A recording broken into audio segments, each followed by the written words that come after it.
దేశ రాజధాని ఢిల్లీని వణికించిన భూకంపం. ఉత్తర భారతదేశంలో పలు నగరాల్లో భూ ప్రకంపనలు. రెక్టార్ స్కేల్ పై 4.0 తీవ్రతతో భూకంపం. భయాందోళనకి లోనైన జనం ఇళ్ల నుంచి బయటకు పరుగులు. భయాందోళనకి గురికాకుండా ప్రతి ఒక్కరూ ప్రశాంతంగా ఉండాలని ప్రధాని మోదీ సూచన. నేటి నుంచి తిరుపతిలో టెంపుల్ ఎక్స్పో. తిరుపతికి రానున్న మహారాష్ట్ర, గోవా ముఖ్యమంత్రులు. మహాకుంభాఫ్ టెంపుల్ సదస్సుని ప్రారంభించనున్న ఏపీ సీఎం చంద్రబాబు. నిపుణుల మధ్య ఆలయాలపై చర్చలు, వర్క్షాప్ల నిర్వహణ. యూపీలోని ప్రయాగ్రాజ్ లో జరుగుతున్న మహాకుంభమేళాకి హాజరైన ఏపీ విద్య, ఐటీ, ఎలక్ట్రానిక్ శాఖల మంత్రి నారా లోకేష్. షాహీ స్నానఘట్టంలో పుణ్యస్నానం ఆచరించిన లోకేష్ అనంతరం ప్రయాగ్రాజ్ నుంచి వారణాసికి పయనమైన నారా లోకేష్.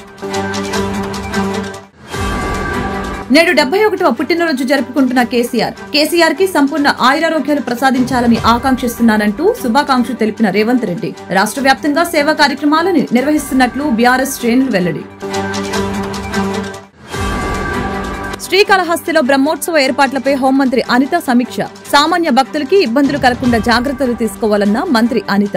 స్వామివారిని దర్శించుకున్న తర్వాత వీఐపీ పాసులు వెనక్కి తీసుకుంటామన్న మంత్రి అనిత. రేపు వల్లభనేని వంశీని కలవనున్న జగన్. జైల్లో వంశీ సెల్ వద్ద భద్రత పెంపు. వంశీ సెల్ వద్ద అడ్డంగా వస్త్రాన్ని కట్టిన జైలు అధికారులు. ములాఖతులో వంశీని కలవనున్న జగన్.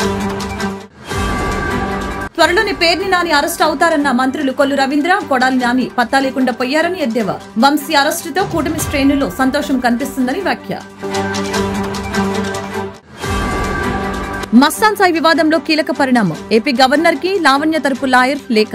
మస్తాన్ సాయి వలన మస్తాన్ దర్గాకి అపవిత్రత కలుగుతుందన్న లాయర్. దర్గా ధర్మకర్తలుగా మస్తాన్ సాయి కుటుంబ సభ్యులను తొలగించాలని లాయర్ విన్నపం.